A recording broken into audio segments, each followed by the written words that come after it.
الدور المناسب كلنا فكرناه انه اخذ طريقه لإلك، وكنا متوقعين انه يكون عندك مشاركه بالعمل اللي كتار كانوا ناطرينه، اللي هو بيجمعك مفروض مع هيفا.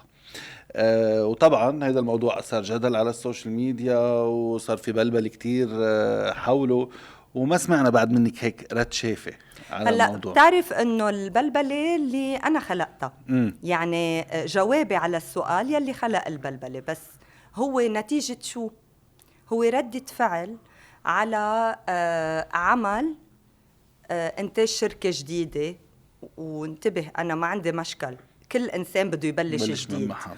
بس لما انت يعني تحط ايدك بايد ناس انه هن بعدهم جداد بس احلامهم كبيره وعم بيعملوا على اساس عمل كبير وكذا وكذا وكل المعطيات انه واو، وتلاقي بالمقابل هيدا عم بحكيك الحكي من 1/10 من 1/10 السنه الماضيه. يعني ضليت 5 أشهر عم بسمع وعود، يعني فيني استعمل كذبه مش مزبوطه على القليله، طالبة تصليحات لأنه ما عليه، أنا إعلامية وممثلة وعندي خبرتي منيح وبعرف أقرأ نص وبعرف ركب شخصية، وهيدا الشيء خلص أثبته، ما بدي بقى أثبت. يعني هن جايين لعندي عم بيحكوا بنجاحاتي بالتمثيل وباسمي ونصيب، لأنه اسمي ونصيب كمان خلقة كاركتير. صحيح. يعني هول أنا بعرف أعملهم كتير منيح.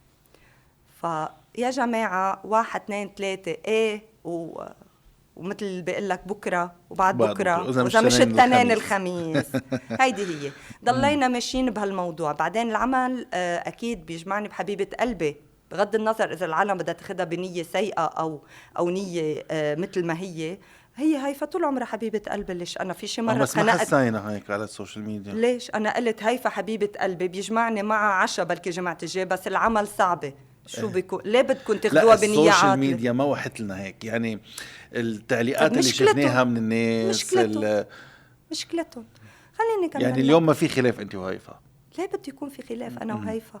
وهيفا اذكى وارقى من انه تفكر بهالطريقه، لانه نحن مش بس زمان ان كان عروض ازياء او دعايات، نحن كمان بمستر لبنان طول عمرنا يعني انا توأمه، انا اقدم وهي تقدم فنها، يعني هي تكون النجمه الفنيه وانا اقدم مستر لبنان. يعني لو في مشكله انا وياك كنا عدناها شي 6 مرات. طيب. فابدا ما في مشكله. وبعدين هي بدي اقول لك انه نحن انا لما قالوا لي على العمل كنا هيفا، عابد فهد، مكسيم خليل مع حفظ الألقاب للكل، وأنا قبل كارلوس. أوكي. نحن الأربعة كنا. طيب ما فكرتوا على الأسامي اللي انسحبت قبلي؟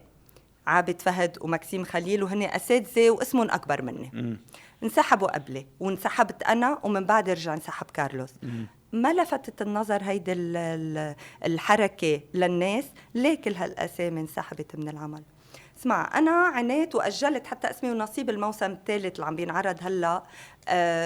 كان تصويره كمان بشهر 12، أجلته لأول واحد، لنص واحد، لآخر واحد، كله من وراء هيدا العمل، لأنه العمل على أساس نحن كمان بواحد 12 ما نبلش. فكتير قصص نوعدنا فيها ورجعنا تفاجأنا بشي تاني، ويرجع يصير ترقيع للخبرية. المهم أنه أنا ما يعني ما بستاهل هالمعاملة، ولا بستاهل أعطي من وقتي كمان له تمن، أعطي من وقتي 5 أشهر. فأنا قلت مثل ما أعطيتهم من وقتي ما رح في المرور الكرام. فلما سألت بجوي أوردز أنا اللي قلت أنه بدي انسحب، بس ما جبت سيرة هيفا.